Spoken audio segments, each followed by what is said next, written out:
All right, my clock says 6 o'clock, so I think we'll go ahead and get started. Looks like we only have one person on. I just have you listed as Andrew's iPhone.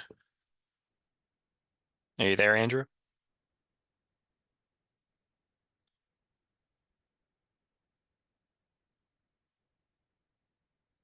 Yes, I'm here. Oh, okay. Sorry, I had to unmute. No, no worries.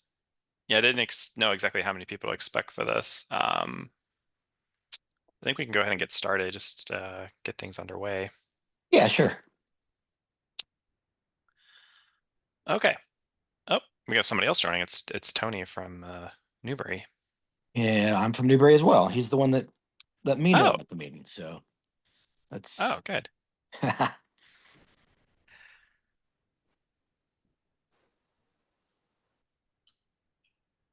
Hi, Tony. Hey, good evening. Just the three of us, huh? Yeah, it might be a pretty intimate training then. yeah. Um, do you know if anyone else from the Newbury Planning Commission is going to join? I don't know, but I sent it to everybody. Okay, no worries. Yeah, so Tony, Andrew, we'll just go ahead and get started then. All Yeah, right. great. Yeah, so on tonight's agenda, and apologies for only updating the agenda on the website today. We'll first talk about Vermont's planning goals as relate to transportation and land use planning. We'll then go into more detail about land use planning in Vermont, including discussion about smart growth, shift over then to a discussion about transportation planning and a little elaboration on complete streets and what that means for municipalities. Um, and then we'll conclude with a section about land use and transportation planning, specific takeaways for what municipalities and the state can do for their land use and transportation planning efforts, including future land use mapping, access management, enacting roadway and driveway standards, off-street parking requirements you can add to your zoning bylaws or ordinances, and then talk about subdivision regulations as well. So we're going to talk a little bit about a lot of different topics, Okay. but I think that's probably a good idea. And because it's a small group, I was going to say we should just hold questions till the end, but I think we could take questions as we go if you guys are okay with that. Perfect. Yeah. Sure. Okay. Um, Anticipating a little bit of a bigger crowd of people. But let's just start before we get into the agenda, just going around the room and saying your name, your town, your role within your town, if you have one. So I'll start. I'm Brian Kovalik. I'm a planner here at Two Rivers Ottaquechee Regional Commission. I actually live in Woodstock Town and don't actually have a role within my town because I'm on the Planning Commission, the Regional Planning Commission. Hmm. So Tony, go ahead. Okay. Yeah, Tony O'Mara. I'm from Newbury. I'm the Two Rivers Commissioner for Newbury, and also working on the capital budget working group, who are in the process. How we first spoke, if you recall, from a Mm-hmm. couple of months ago. Yep. I'm working forward in that, and various other things. But they're the two kind of official roles. Very good. Andrew? I'm from Newbury as well. My name's Andrew Lee, and I am an interested citizen that is just wants to know more about um, municipal planning in Vermont. Very good. All right, so we'll get started on the first section. So talk about Vermont's planning goals. So when it comes to Vermont's planning goals for land use, the most important one is definitely the maintaining the historic settlement pattern of compact village centers, which are also then separated by rural countryside. So this is Mhm. from really the front part of the state statutes dealing with land use development. And that's where a lot of our efforts are devoted to as planning organizations to try and maintain that sort of layout of landscape and land uses. But also very importantly for this training, Vermont has a planning goal to provide for safe, convenient, economic, and energy efficient transportation systems, which are not just limited to roadways, they're also inclusive of pedestrians and bicyclists and other transit options.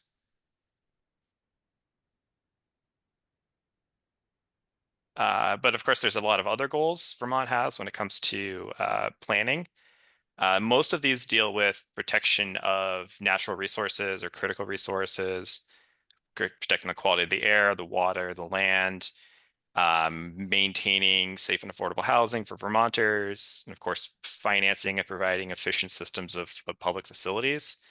These are all very important goals, as well as encouraging building flood resilient communities by not allowing for really a lot more development and floodplains and shifting that towards areas where development is more suited and better safeguarded against natural disasters. But as you'll see, and we'll talk about this, these goals often will be in conflict with each other. These are a lot of very different, unique goals, and it is hard to try to make them all align. But of course, that's sort of what we're here for, and that's the planning that happens at the local level with municipalities and with the RPC. All right, so the next section, this is going to deal with land use planning in Vermont. For Vermont municipalities, land use planning really begins with the town plan. So this, the town plan for municipality has to be compliant with those planning goals we just talked about, has to be compliant with other municipalities' approved plans within their region. And also, it's good to be compliant with the regional plan.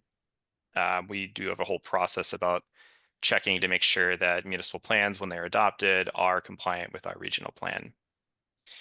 And very importantly, for land use planning, there's an emphasis, there's a required element for current land use and future land use planning.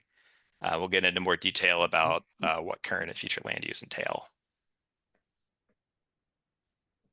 So current land use really refers to mapping and planning around features within the landscape, like wetlands or shoreland areas or special flood hazard areas that, or even other areas like that, like riparian areas perhaps, that really require more protection from land development or more regulations around land development. It also includes conserved land, so lands that are conserved in some official capacity. It's often by a land trust or some other similar conservation organization. And we also map out the designated areas by the state. The state has a program to officially designate villages and downtowns and growth areas. That's going to change over time. That's changing now with some recent laws that were passed last July. But for now, those designations still exist and will still exist until I think 2026. And then that will become part of a new future land use mapping work that the state is asking RPCs to take on. So here is an example I've become pretty familiar with. This is Brookfield's town plan. This is the map, their current land use map from their town plan. You can see what I just talked about. We have public areas mapped within the town plan, or within the current land use map, I should say. They have one designated village around Pond Village. And on other maps too, we've also added in wetlands and things like that. So this is really the first thing with land use planning is mapping out their current land use. The next really important thing we take on with land use planning with municipalities is doing their future land use planning. So this refers to the land use districts that are going to be established through the town plan. And this will help to guide the amount, intensity, and character of land development. This could be including even adding areas that won't experience a lot of land development, like forest blocks or wildlife habitat or habitat connectors. But also your other areas too, like more residential sort of areas, commercial industrial areas, villages and downtowns. And we'll get into what happens after you've established these land use districts in your future land use map in a second. But I want to show you guys Brookfield's proposed, this isn't adopted yet, but this is their proposed future land use map.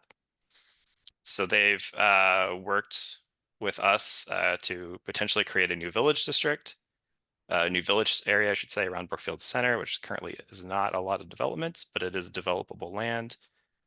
They have mapped out conservation areas that they would like to see conserved. They also added in a wildlife corridor, which is a future land use district they've decided to create. They also have their own shoreline bylaws, so we've added some shoreline overlay where that applies on here, as well as some scenic overlay areas. So this is really an overview of the future land use planning we do with municipalities. Next, we'll move into some of the I ways have you a, can actually I- implement those. excuse me, Mhm. Brian. I have a question, if you don't mind. Sure. Um, on the future land use that the town, I mean, obviously, you said wildlife corridor isn't a designation. And I am aware, I think the state is mandating now a consistent, nomenclature of land use areas across all the regional plan. And they They will, are. and I think that's going to be incorporated in the maps you're going to work through with the towns this year. Is it the expectation that the towns have to comply with those new standardized formats? Like, I mean, at this point, just Mhm. answer that question. They Is that the expectation? that is that is the expectation, but that has not happened yet. So we are in the process of mapping with towns the future land use areas that we're going to put into our Right. regional map, part of our regional plan. When that is adopted, which is probably 2027, it'll actually be approved by the Land Use Review Board at the state. Mhm. And of course, we're going to use I think it's a dozen categories that were created, and it's just to be standardized across all the RPC maps in Vermont. So towns will, to get regional compliance, need to comply with the areas in their future land use maps that are part of our regional plan. Right. But that'll be after maybe 2027 or so. So for now, towns are still have more leeway in creating their own future land use districts, but in the future, they'll need to become compliant with Okay. the regional plan. Will that compliance wait until the next logical time the town plan's updated, or do you have to open it up and change it? You don't have to right away do it.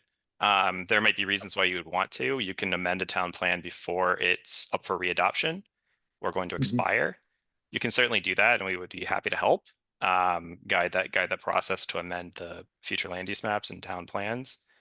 But yeah, most towns we suspect are going to wait until they're triggered by having their town plan expire to amend and readopt their town plan. Okay, thanks. hmm Those are good questions. There's definitely a lot of confusion around that too.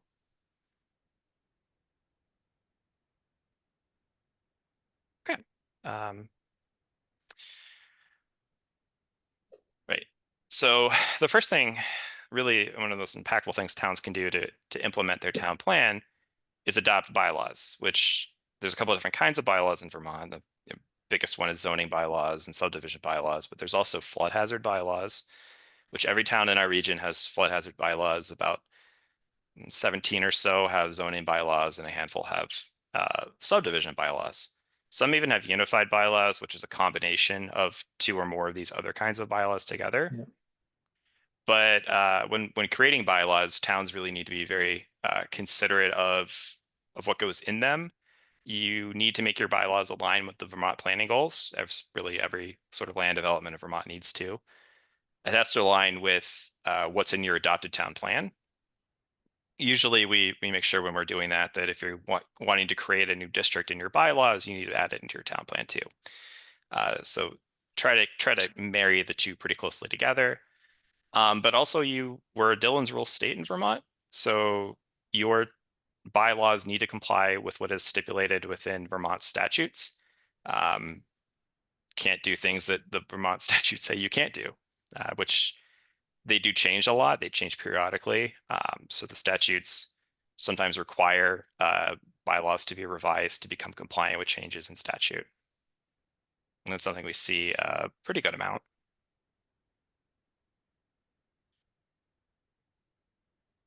We also, another way towns can implement their town plan is through adopting ordinances. So ordinance is just very simply legislative acts of the municipality. These again, like bylaws, are constrained by statute. If it's not authorized, there's no enabling language in the statute.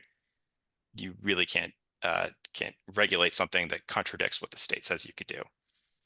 There's a lot of different kinds of ordinances. Towns have ones that have really no involvement with regulating land development, but there are a lot that do. Junkyards, automobile graveyards, it's a pretty common ordinance to see. Sometimes you see this in a zoning bylaw taken up in there. Sign codes, this again, also sometimes comes up in zoning codes. Access management, this is referring to access of driveways or new roadways onto existing ones, something that towns adopt in ordinances periodically. Roadway or driveway standards, we'll talk more about that towards the end of the presentation. Other times, things like lighting, which impact land development, or off-street parking, which we'll talk more about later. And there's, of course, ordinances out there requiring connections to the water or wastewater systems within towns. Towns that tend to have water or wastewater systems will have an ordinance requiring connections to them if they're within a certain geographical distance from the existing system. Usually it's 200 feet or 250 feet. We have a question. I can Is see them. everyone able to see? I can see them. Yeah. Yeah, Carl, you do have slides up, and they're appearing for others. Yes, I can see them. Okay.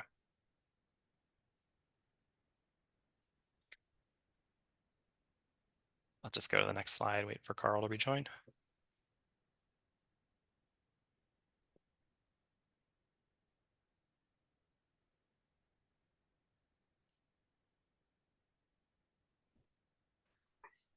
Any questions from you guys so far? Not Nope. right now. I probably will have as we go through this. It's a lot of different topics. Yeah, I'm still in a learning mode on this whole thing, so I want to kind of absorb as much as I can. But I have been following the housing progress this session in the legislature, and took some time to go through the Act 181 changes and so on. So that's what I'm kind of getting tuned into. Yep, Act 181 changed a lot about land development in Vermont. Yeah. Which is why I said a lot of our town zoning codes are out of date or out of compliance with changes in statute. It's Act 181 had a big part to do with that. Yeah. Well, we're in the process of updating ours now, which is why we're trying to stay on top of it as much as we can before it changes again. Yeah, I guarantee it'll keep changing. Which isn't necessarily bad. It's, a lot of these changes are for the better. Trying to encourage more housing development, for instance, or make economic growth easier. All right. So Carl, you're back. Can you see the slides?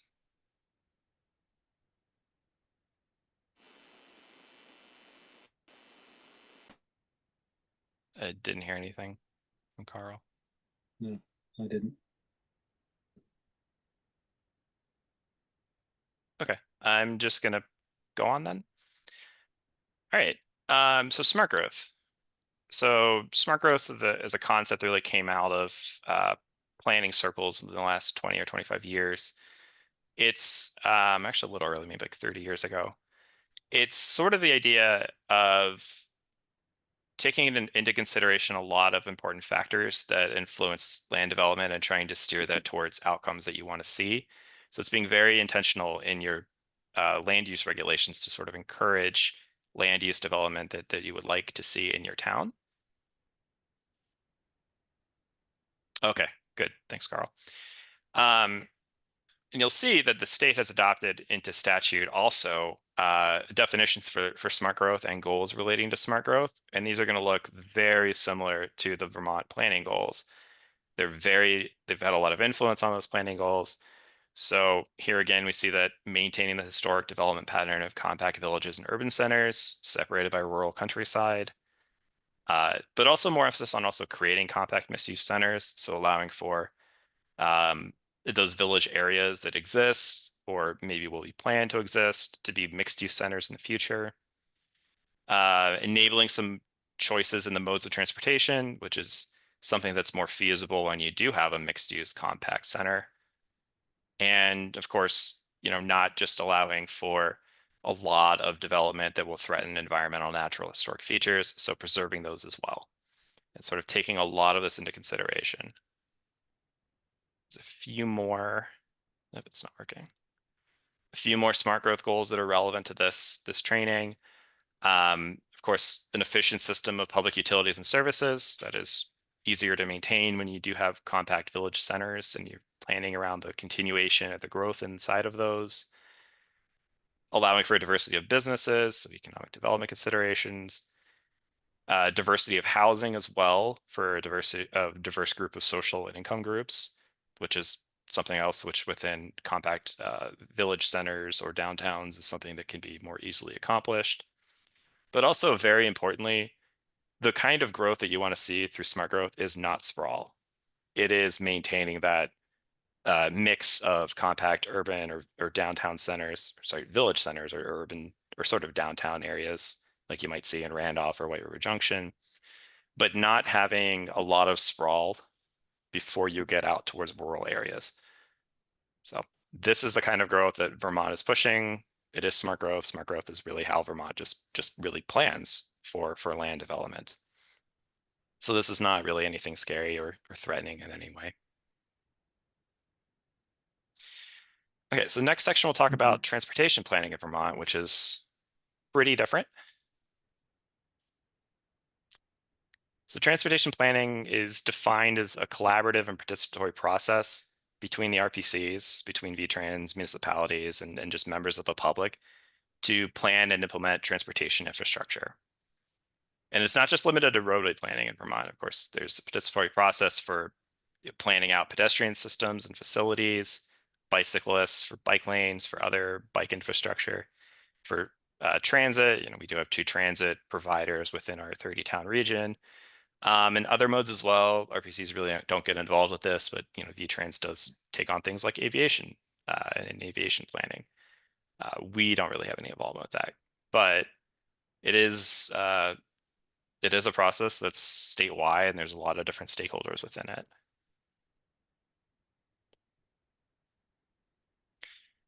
So, and again, transportation planning has to be compliant with those Vermont planning goals.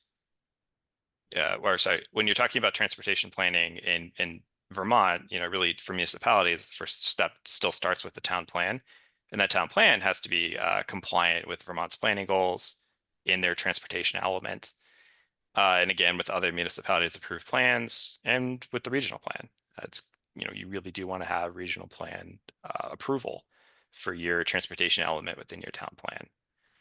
And really, when we talk about the transportation element within town plans, we're talking about the transportation section, which is usually a write-up dealing with a description of what transportation systems exist inside of the town.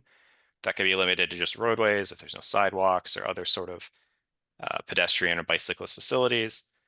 And then also a transportation map, which I'll show you Brookfield's in a second.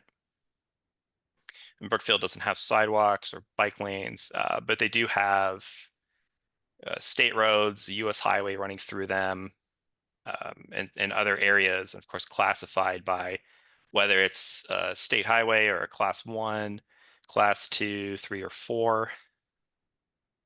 Yeah, and whether it's a US highway or a US interstate, that's all mapped on here too. Do you guys know the difference between the town highways? I can provide some elaboration if you want. Yeah, go ahead. I think I do, but then again, I don't know what I don't know on a lot of this stuff. No, happy to help teach. So your class 1s, most towns don't have a class 1. Class 1s are state highways that run through a concentrated compact village area. So like Bethel has one, which is Vermont 12. When it goes through Bethel Village, it becomes a class 1, and usually that's marked on. You'll see a sign that says "End State Highway Begin" or something like that to that effect. And so from a certain amount of mileage, it just becomes a class 1 while it's through like a more developed area, but it's just a state highway that basically becomes managed by the town. And there's certain maintenance obligations that VTrans will expect of towns when they take on a class 1. There's several class 1 highways in Randolph, within Hartford, and other areas where a state highway runs through a village center. Class 2 town highways are village roads, which just fall completely under the jurisdiction of the village or the town. And those are the principal roads within the town. Most towns have a class 2. A couple of them don't actually in our region, which is interesting. Like Hancock doesn't have a class 2. Class 3s are other principal principal roads within the town that are not classified as class 2s. So most towns will have many more class 3s than they'll have class 2s. They might have like 3 or 5 class 2s. They might have like 30 or 40 class 3 roads. And of course, the town will actively maintain their class 2s and 3s, but that mostly will come out of town funding to maintain that. And then your class 4s are roads which are generally passable by a vehicle in most situations, but class 4s are really sort of the roads that go really far into the hinterlands, and the town does not actually have an obligation to maintain class 4s. So the maintenance of class 4s sometimes just falls to the landowners along it. But a lot of towns actually do help maintain their class 4s. But they're still public roads, right? They're still public roads, they're not private Yeah. roads. Yeah. Yeah, so there's various amounts of maintenance obligations, and sort of priority of traffic and flow that goes into this. Yep. All right, so transportation planning in Vermont involves, I mean, not just the work that goes into the town plan, but also separate from that, there's a whole range of studies and analysis that RPCs, municipalities, VTrans can really take on.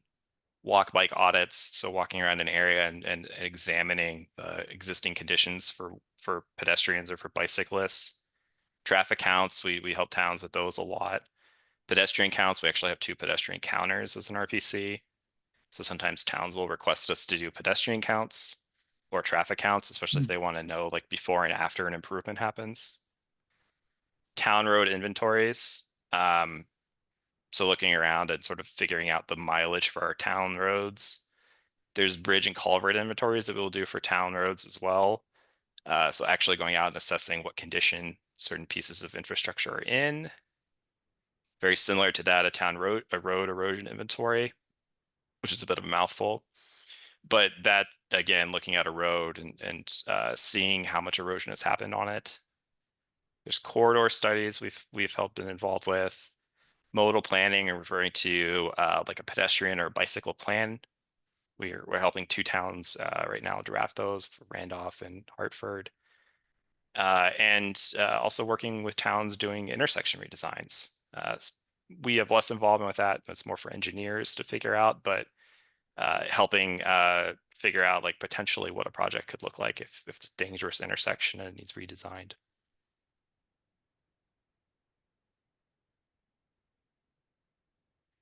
We also, as an RPC, and of course towns do this as well, and extremely to a lot of the ways VTrans is very involved with project development too. We help towns with capital budgeting for transportation systems, or towns take that on. So it's going to be a thing, I assume, Tony, within your capital budget. Yep. Yep. Helping conduct public outreach. I mean, transportation planning is a participatory process, so there's outreach components to it. Figuring out the scope of transportation projects. I mean, a lot of transportation projects have pretty narrow scope. It's fixing a road, but sometimes they're more complex. They might be redesigning a road to undergo a road diet and add a bike lane or something like that, or putting in new pedestrian facilities where none have existed before. Of course, there's grant writing. A lot of towns can't afford to take on the entirety of the cost of a transportation project on their own, so they do work to apply for grants, and we help them with that. And project management. So if a grant is awarded for a transportation project, we often will help towns that don't have the capacity to implement on their own a transportation project. We can help them with that. But of course, some of our towns do have the capacity to take that on, and they do it on their own. So any questions now? I'm just gonna stop and take a drink.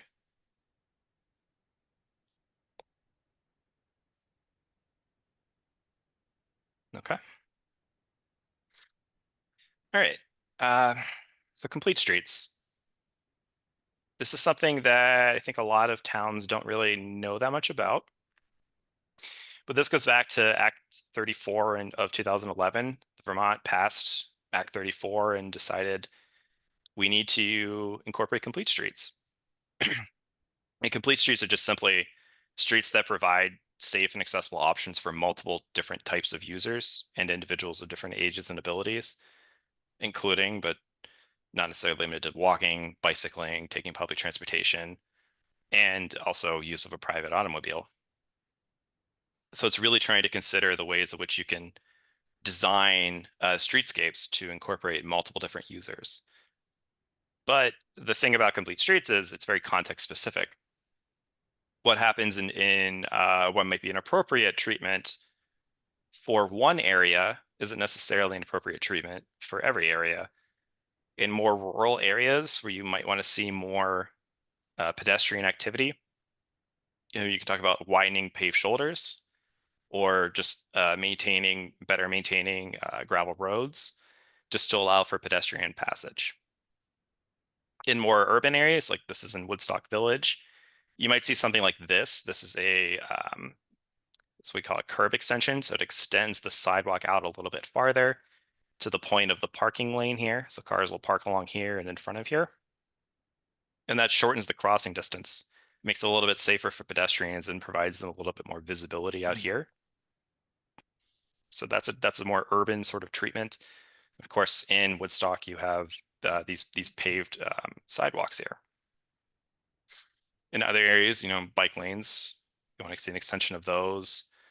Or instead of maybe a curb extension, you do a raised crosswalk, which not that common in Vermont, but the idea is pretty simple. You just raise the crosswalk to the level of the sidewalk, which is usually about 6 inches higher than the roadway.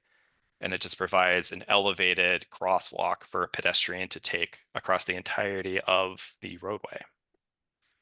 Refuge islands, I don't think I've seen one yet, but we're trying to implement one as part of a treatment in Royalton. There's a project there to redevelop the Chelsea block. So those are the areas which kind of are in the median of a road and the sidewalks lead to it or crosswalks lead to it. But it's an area which gives a pedestrian a couple of feet of safe space where they know they're not going to get hit or struck by a car. And again, you see those more in compact village areas or downtowns versus just maintaining or widening the ability for pedestrians to walk on the shoulders of roads. Also very important to note with complete streets, one of the requirements of Act 34 is that VTrans municipalities must consider how they can incorporate complete streets when they're taking on projects. Certain projects are exempt from this. Generally, if it's not a paved road, you're exempt from this. And also if it's a street, which is going to be inaccessible to pedestrians or cyclists, so like an interstate, those are exempt from consideration because you shouldn't have pedestrians on those roads. But this is something that towns need to be aware of. They should be taking this into consideration when they're doing planning, development, or construction. Or VTrans as well is also taking this into consideration when they're doing planning, construction, or maintenance for transportation projects. All right, any questions about complete streets?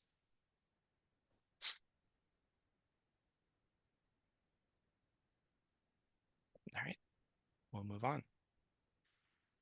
Okay, so next section, we'll start combining these two different things, the transportation planning with land use planning. And we'll talk about what municipalities can get up to in implementing that.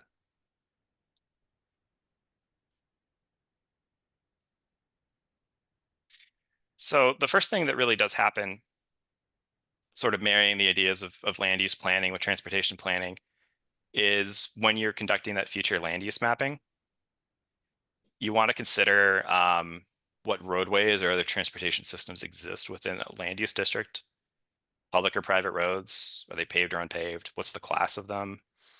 Do they see a lot of daily traffic, or is that pretty low level traffic? You also want to consider the density of existing land development or any that's planned or potential going to come. And then you want to think about these factors together. So when you create future land use districts, you definitely want to be considering the existing transportation system inside of those areas.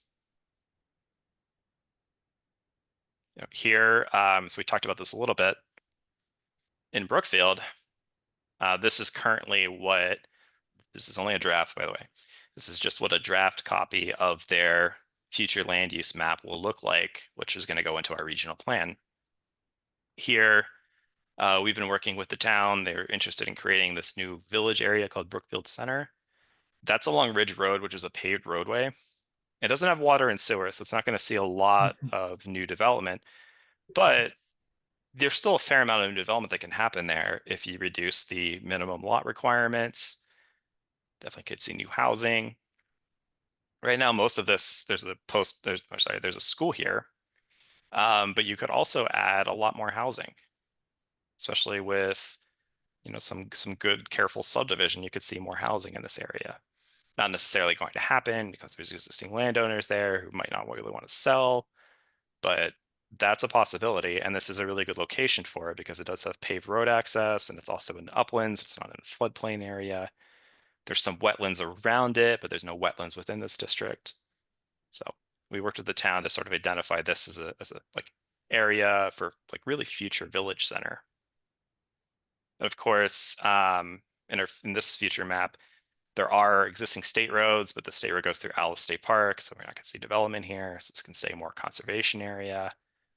Pond Village, talking with them, we kind of want to shift a little bit of Pond Village. They have a sort of spur over here of extra bit of Pond Village, but this area is really adjacent to wetlands, and there's probably not going to see a lot of new development here. So trying to grow it out this way where there's existing paved road. There's a post office in this area too. And that would really be where we would encourage new development, is out this way as opposed to here. So again, roads, something you definitely want to consider when you're doing future land use mapping, the condition of those roads. But yeah, this is a very important thing for towns to be involved with, and definitely encourage towns to consider the existing transportation network they have when doing future land use mapping. So, Brian, this is Mhm. the future land use draft that you've created, or the RPC is creating Yep. for the region, which is is currently disclosed to the towns, or are you doing it on a town by town basis? How does that work? We have draft copies for each town. We're going out to planning commissions and talking to them and getting their feedback and things that they might want to see changed. We already met with Brookfield once. They Yeah. had a couple of things that they wanted to edit. And we worked with them to incorporate those edits. Yeah. So how does those we've I think ours is scheduled for July sometime, so there's a bit of time Oh, yet. So how does that process work? Do you essentially introduce the municipality to their future mhm. land use map at that meeting and not before? Yep. I think they might give it. I don't know. Actually, I've not been very involved with it. I've been in a couple of meetings where those have happened, those discussions. But so my colleagues will, yeah, present the map during the meeting. They'll give a presentation, talk about why they've chosen some of these areas as they have. But they're very open to feedback in the meetings too. I mean, we don't know everything that's going on within an area. Maybe it makes sense for some parts to be extended one way, maybe moved this way. So it is a participatory process with planning commissions trying to iron this out. Yeah, I understand that. But I was just wondering how much advance notice we get to look at it before the meeting, or do you want to hit us cold with it in the meeting?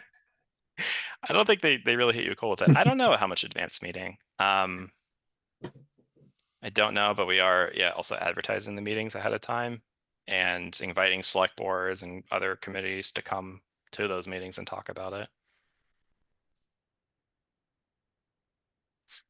Like I said, this is far from final still, so this is just a draft.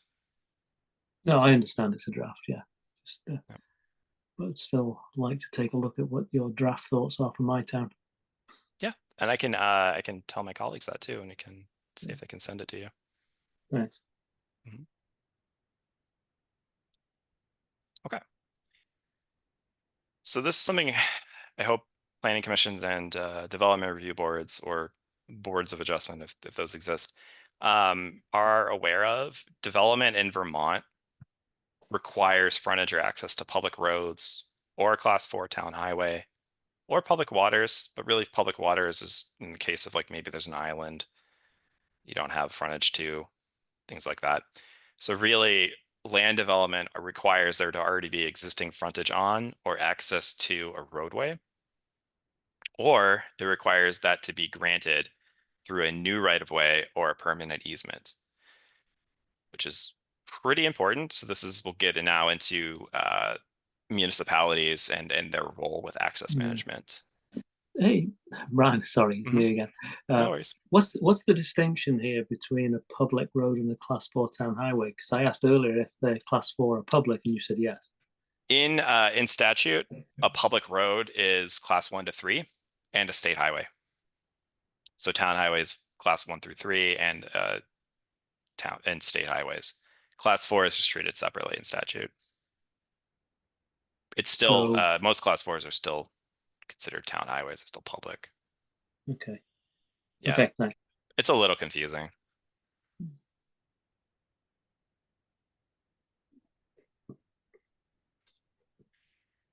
Okay, so access management. This is an important function that select boards and often road foremen take on.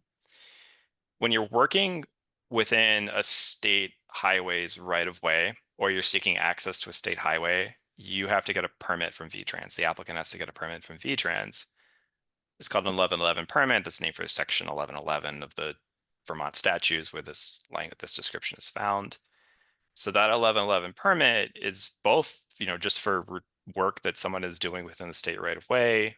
That could be like grading or paving or excavating or installing a utility. You have to have a permit for that. And if you're going to create a new access onto that state highway, you have to have an 1111 permit. Also, towns have a role when it comes to just local permitting. Statute says municipalities must provide a local permit and a review of a request to access a town highway. Or if someone's going to do work within the town highway right away, municipalities should be reviewing and permitting what that work is going to be. A lot of people don't realize municipalities should be doing that part. Most towns do provide access permits to the town highways, but it's the second part here that I worry a lot of other towns are forgetting that they have a responsibility to do. Towns are also allowed to create what's called an access management plan. And within that, you can have what, we'll talk about more later, but driveway and roadway standards could be a part of that access management plan. But you could also regulate spacing between driveway cuts or new roadways, potentially, if you're talking about a big subdivision. This is something that not a lot of towns have done in our region. I think only Hartford really has an access management plan. But this does regulate the alignment and spacing of new driveway cuts. So where that road or that driveway is going to intersect with a town highway. And it's really important actually to consider this stuff because this is very impactful towards new development within our towns. And lastly, the local permitting is a responsibility by statute of the select board, but in reality, a lot of them will defer that responsibility to the road foreman or potentially the road commissioner. But yeah, access management is very important. So roadway standards. This is where I find a little bit of disagreement with what's in the Vermont statutes. In the statutes, you're only required for a new right-of-way or new permanent easement for that to be 20 feet width. 20 feet is actually very small to create a right-of-way with. We'll get into why in a second when you look at a cross-section of a roadway. So we really encourage towns to think about making that bigger than 20 feet. A lot of zoning codes or access management permits, they require 20 feet because the statute says you have to 20 feet. You can go bigger than that. You can go 30 to 50 feet. And there's reasons why you would want to go to 30 feet versus 50 feet, kind of depending upon the planned use of that road. If you're only going to have one travel lane, 30 feet is probably okay. If it's going to be two travel lanes, probably want to go to 50. In fact, a lot of your state highway right-of-ways are actually 49.5 feet. There's an old thing, 3-rod width, which is just 49.5 feet. Each rod is 16.5 feet. A lot of state highways actually are 66 feet right of way, which is a 4-rod length. So there is, you really want to go bigger than 20 feet when it comes to this. It'd be hard to maintain a road that's even one lane road at 20 feet with the right of way, that would be tough to do. Here, I'll show you a cross section of a road. The right of way is a lot bigger than just the traveled way. The traveled way is the actual like lane that a car is going to go down. Ideally, I mean, it's going to be 9 or 12 feet. And there's certain cases where a lot of V-Trans will recommend the traveled way should be no shorter than 24 feet in total length. But especially when we talk about unpaved road surfaces, the right of way needs to incorporate about a 2-foot shoulder, or should incorporate a 2-foot shoulder on both sides. You're going to get a force slope here, here. And that force slope ideally would be about 2 feet horizontal distance for every foot of vertical distance that exists. There's a 2-to-1 ratio here. So if this ditch, which is best when that ditch down here is also 2 feet wide, but is 2 feet lower than the road surface at its highest, you're going to need then a 4-foot force slope. And this really helps with water conveyance, getting water off a roadway. When you have a ditch like this is very easy for the water to go here and not stay here and become a mud pit. This is the ideal of gravel road construction here. And of course, when you build to standards like this, road maintenance is a lot easier. Still going to need to maintain the road, but it's going to be a lot easier. Well, you're not going to get a road which just kind of looks like this the whole length. And the water has no real way to go, so it just stays here and destroys the road surface. Oops, sorry, go back for a second. And of course, when you have a ditch, you're also going to have a back slope for that ditch. Now that might not exist on one side or the other. You, instead of having a ditch and a back slope this way, maybe this is a cut and fill. So the slope just goes this way. The ledge just goes that way. And you might have a ledge here. But again, you want to be able to build a road into the best condition you can. And that does require a longer right of way than you think you're going to need. So, does anyone have any questions about this?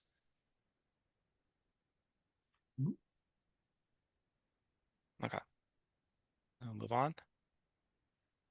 So very similar to having roadway standards, which is something we encourage towns to do, is for towns to have driveway standards. Driveway standards are a little bit different. There's a lot more leeway that towns have when it comes to deciding what the driveway standards will look like. So there's things that we will recommend. Towns don't necessarily adopt them, but you want to consider that the driveway should be adequate for the use of it by any emergency vehicle. That should be there's a couple ways that we can talk about which the emergency vehicles will need to be able to use your driveway to get up to your house in the event of a fire or someone is hurt or sick and needs to be taken out in an ambulance. So, similar to how you properly design a roadway, you need to have methods of water diversion off of that driveway, or it will be very hard in certain conditions to be able to go up it. So requiring ditching or some other means of water diversion is a good idea. Perhaps, and this is something we recommend too, is not having it be too steep, not having a driveway slope over 12 degrees. Even less is better. I mean, if you've ever been on a highway and you start seeing and it's going up or down the US interstate, they'll start giving warnings for trucks when they're going more than like 5 or 7 degree slope. So consider slope and really what can an emergency vehicle, can it get up a slope that's that steep? Can it get up a slope that's 18 degrees? Probably not. Similarly, think about the driveway culverts. When you're designing the access from that driveway down into a town highway or state highway, the actual V-Trans guideline is 15 inches diameter for that driveway culvert. Probably want to go higher than that, 18, 24 inches. A lot of towns have adopted higher standards than just 15. It's something to consider though, because, by statute, you can't obstruct the right of way. And you can't do it on a state road or a town road. You can't obstruct that right of way and you can't cause, just by having too small of a culvert, you can back up a lot of water, which isn't good for the roadway. And it's also not good for your driveway if it's too small and it just washes out your driveway where it meets the road. That's not good. It's not good for anyone, the town or the individual. Of course, we really encourage right angle intersections with town highways. So that's the best for safety, having a right angle intersection, or at least one that's not super tight, super acute. Again, because then you have the chance to stop and look and see with clear zone, okay, I can move this way or not. If it's too sharp of an angle, you have a really nice big blind zone on one side and you can't see oncoming traffic. And something else that, definitely makes sense when possible, allow neighbors to create a shared driveway. If they're close enough together and they can do that, it's a good idea. So yeah, there's real safety concerns when it comes to driveway designs and driveway standards, and we definitely encourage towns to adopt them. Any bad driveway design is just going to force the storm water into the middle of the driveway, and that's going to be like a river coming down at the town road, and it's going to wash out the town road underneath it. If the culvert is undersized, it's going to wash out the road around it, or potentially take out the culvert, or adjacent to your driveway or the roadway on either side. And if a driveway is just too steep or doesn't have a right angle intersection, that's a real safety concern. So yeah, we definitely encourage towns to adopt driveway standards. All right, any questions about driveway standards?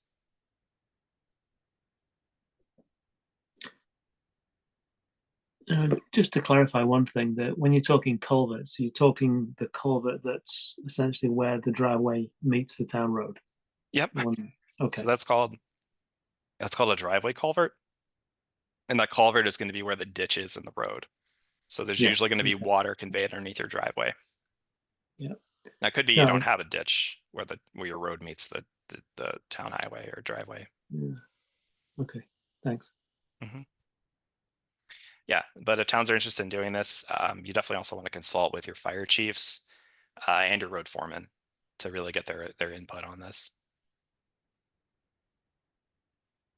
All right.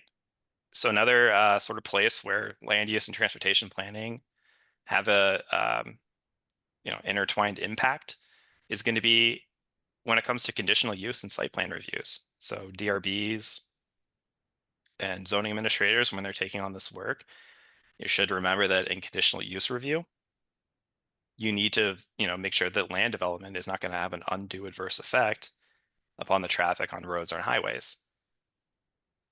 That's one of the standards that go into conditional use review. When it comes to site plan review, that 1111 permit from VTrans is required when site plan approval is needed and there's going to be access onto a state highway. And of course, the appropriate municipal panel, whether that's the zoning board of appeals or the development review board, they can impose conditions relating to parking, traffic access, or circulation for pedestrians and vehicles. The thing we encourage towns to consider is when you're reviewing site plans, make sure that if something is going in and you can do it, put the parking in the back. If it's a commercial structure or something like that, put the parking in the back. Have the store actually front the street. It leads to a much more inviting space for pedestrians, but also just better use of the space to have the store be closer to the street and the parking in the rear. That's a much better spatial layout than having the parking in the front and having it look kind of sprawly.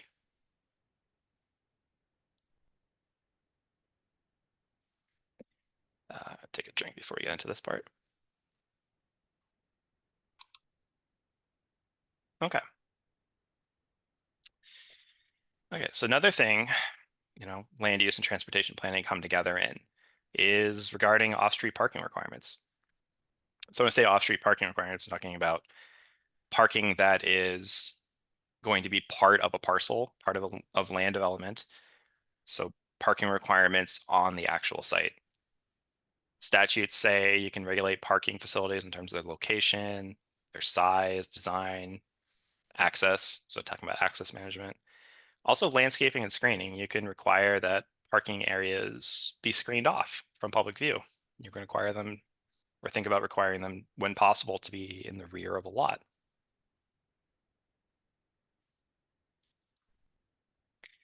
Statute, though, does limit what you can do in terms of regulating parking. It's in statute now that a parking space can't be larger than 9 by 18 feet, an individual single parking space, except if it's an ADA compliant space that can be larger than that. And those usually are because you have extra space for loading and unloading vehicles when you're talking about ADA spaces. There's also a limit on the number of parking spaces now. These are all, I say now because this was all added to the statute from Act 181 last July. So you can't have more than one space per dwelling unit in an area served by water and sewer. It's a pretty good idea. If your area is served by water and sewer, it's going to be more compact. It could have more development because you have water and sewer and you're not constrained by water and wastewater capacity at the site. So allowing for less parking is good. You can also still allow up to 1.5 spaces for duplexes and multi-unit dwellings in areas not served by water and sewer. Of course, you can actually go lower. You can you could say instead of 1.5 spaces, it's just one. That's something you can do. And actually, Agency of Commerce and Community Development from the state of Vermont, they actually encourage you to go just down to one space when possible.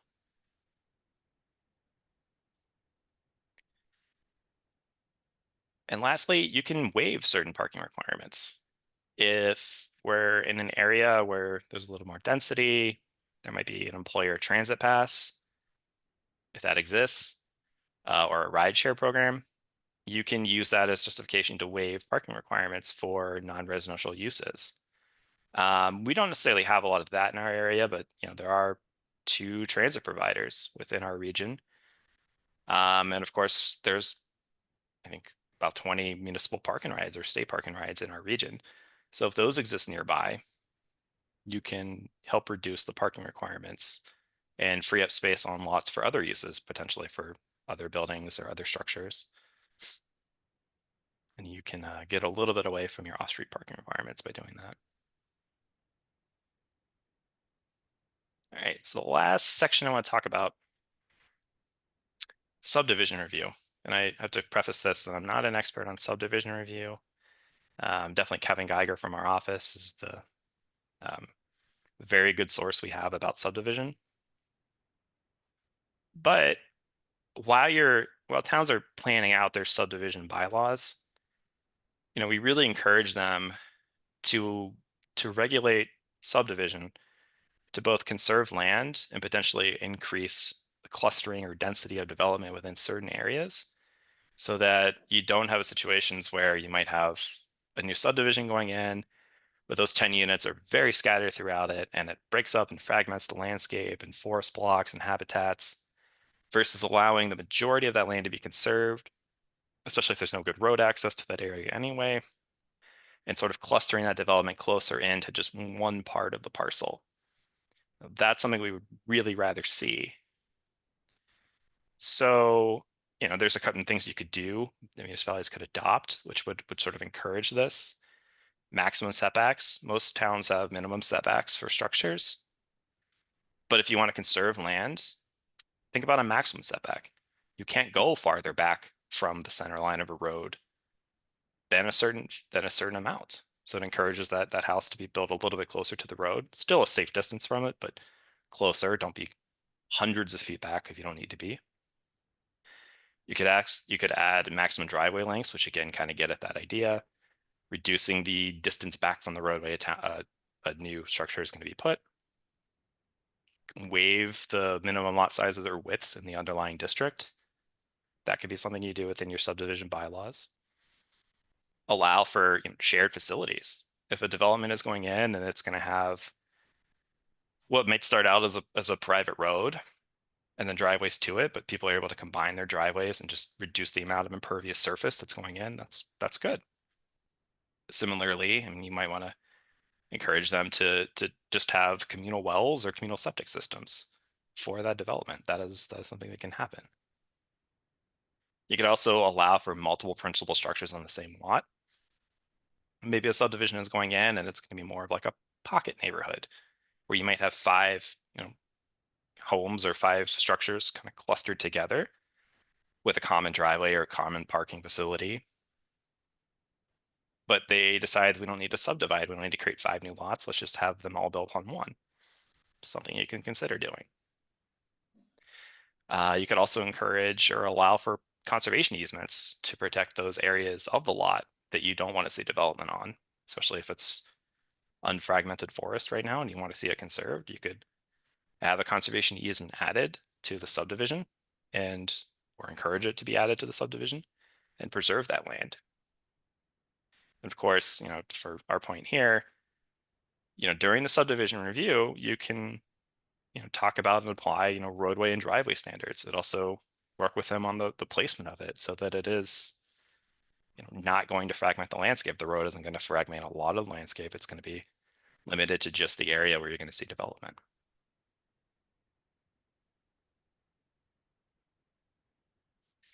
And lastly, so those are some of the things that we encourage you to think about if, your subdivision bylaws.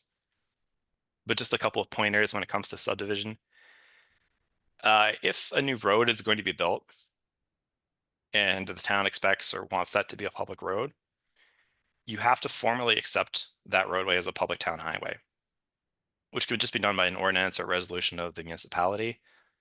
But don't forget to do that. That's something that's required in statute. And if the subdivision is going in and it's adjacent to a state highway, not necessarily for new access to a state highway, but just adjacent to an existing state highway right away, you have to submit, or the applicant has to submit, that subdivision plan up to VTrans. They will review it, whether it will need an 1111 permit, and they also will then send a letter to the applicant, which should be included within the application for a subdivision. And if that 1111 permit is required, then VTrans might ask for some local conditions to be put into the permit. So I don't know that every DRB hopefully is aware of that requirement. Every zoning administrator is hopefully aware of that requirement, but that's something that's kind of buried in statute and people might not realize. Okay, and that was actually my last slide. So kind of open it up to questions. We can talk about any part of the presentation that people want to talk about, but floor is yours to ask questions.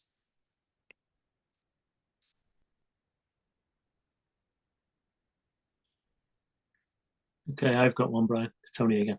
Go ahead. All this Take a talk sip of about tea.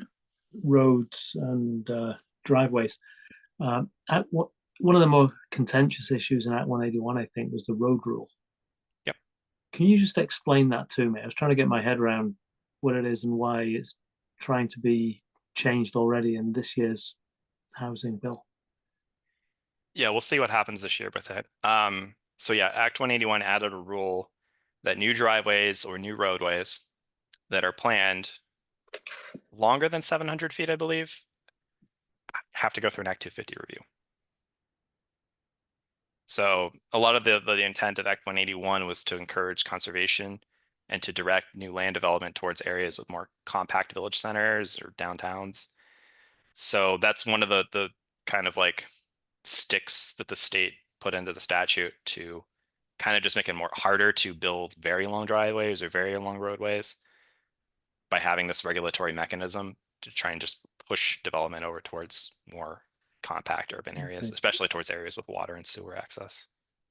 Yeah, is that a linear distance from the road, or is it like perpendicular distance from a roadway, kind of going into the conservation area? I think it's and it's within conservation areas. I think it's center line. But I might be wrong on that. No, well, a road 800 feet or 700 feet long that runs parallel to an existing road wouldn't necessarily be a bad thing, but would that fall under that rule? I mean, is there any limitations on that 800? Is it just a straight hard number of feet from the highway, irrespective of which direction you go in? Well, it's the road center line, so it's the new road. I think it's measuring from the actual length, and you measure the center line, which is how a lot of our mileage is measured in Vermont for roadway lengths. Okay, I probably didn't ask my question properly. No, it doesn't matter. I can research it a little more. I was just trying to get my head around whether it's there was a directional aspect of that length, whether it goes straight perpendicular, shooting away from an existing road, or if it kind of ran parallel or meandered around a feature, would Oh, it still invoke the same Act 250 requirements? yeah, I believe that it would. Okay. Thanks.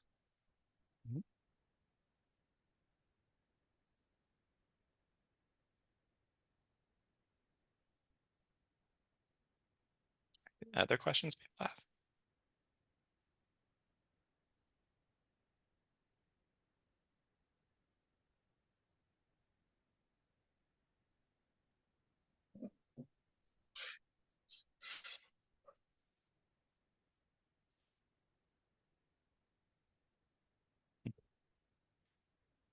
All right. Well, if there's no other questions, we can end the presentation then. Thanks, Brian. It's been an interesting and informative presentation. Yeah, thank you, Brian. Yeah, you're welcome. Glad I got to do this training. Okay. See ya. All right. Well, take care, everyone. Oh, wait, there's one chat question. Oh, yeah, you're welcome, Carl. Thanks. All right. See Well, ya. I wish everyone a good night. Take care. You as well. And thanks for spending your hour with me. Okay, thanks. See ya. All right. Bye, everyone.